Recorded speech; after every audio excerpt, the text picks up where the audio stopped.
Hi friends, a very warm welcome back to our channel. Today, the title of the story is Accursed, a Jataka tale published in the Chandamama magazine. So let's move towards the story. While Brahmadatta ruled Benares, Bodhisattva was born into a poor family and was known as Sutana. He grew up and maintained the parents and himself by the product of his labors. In time, his father died, but his mother survived. Even then, Sutana hardly found it possible to maintain himself and his aged mother despite his day-long laboring. The king of the country was very fond of hunting. He went into the forest frequently and hunted wild animals. One day, he chased a stag very far into the jungle and at last managed to shoot it down with an arrow. The stag was dead, but the king had to carry it himself as he had no servant with him. The king threw the stag across his shoulder and walked until noon. The heat was terrific. What with the chase and the load, the king was utterly tired. Luckily for him, he saw a huge banyan tree with its cool shade. He threw his burden down in the shade and lay down to rest. But the next moment, a tall demon stood before him and bellowed, "I will eat you." "Who are you?" the king asked the demon. "What right have you to eat me?" "This tree belongs to me," the demon replied. "I can eat anyone who steps into its shade and touches the ground below it with his feet. I am a demon." The king thought for a while and asked the demon, "Surely you eat not only now, but every day?" "Of course, I eat every day," the demon replied. "In that case," the king said, "your food problem is not solved if you eat me now." "But," he went on, "if you are satisfied with this stag now and let me go free, I shall solve your food problem forever. I am the king of this land, so I have the capacity to supply you with the food and a man for each day." The demon was quite satisfied with this arrangement. "On that condition I shall spare you," the demon said. "But if on any day you fail to send me the man, I shall come to you and eat you up." The king gave his stag to the demon, went home and told his minister everything.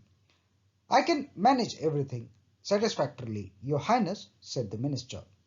"Our jails are overflowing with prisoners. Let one president serve as a food for the demon every day."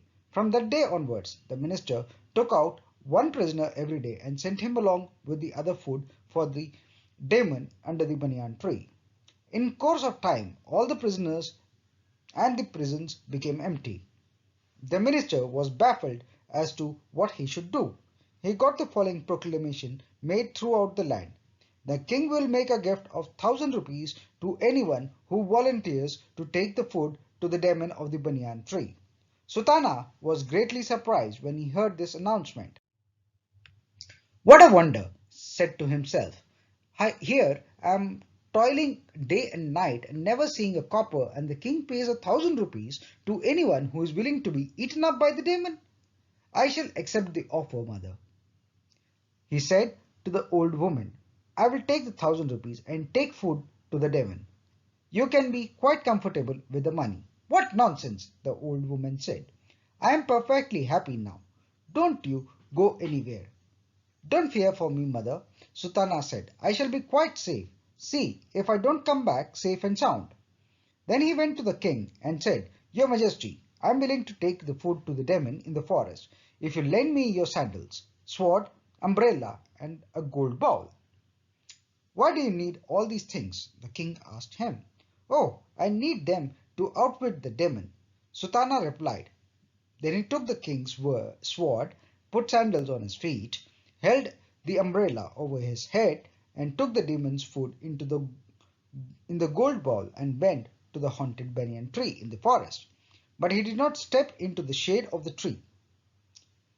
"You have come a long way in the hot sun," said the demon to Sultana. "Why don't you come into the shade and rest?" "No thanks," said Sultana. "I must return back immediately. Here is your food." He placed the bowl of food in the sun and pushed it into the shade of the tree with the tip of the sword. The demon was enraged at this trick. he thundered at Sultana. I usually eat not only food but the man that brings it too. You have no right to eat me, you know, Sultana replied. I have not stepped into your shade nor touched your ground. It's all a swindle, roared the demon. If I can't eat you, I can't, but I can certainly go to the king and eat him. Wait, said Sutana to the demon. You are already an accursed creature. Don't you realize that you are leading such a disgraceful life because of the past sins? Must you commit more sins? Why can't you reform at least now and lead a respectable life? The demon's face fell. What do you expect me to do? He said. I do not know how to live any better. Let me show you how to live better, Sutana told the demon.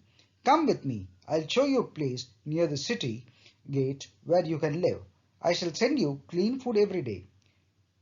Give up eating human beings. The demon agreed to follow Sutana's advice.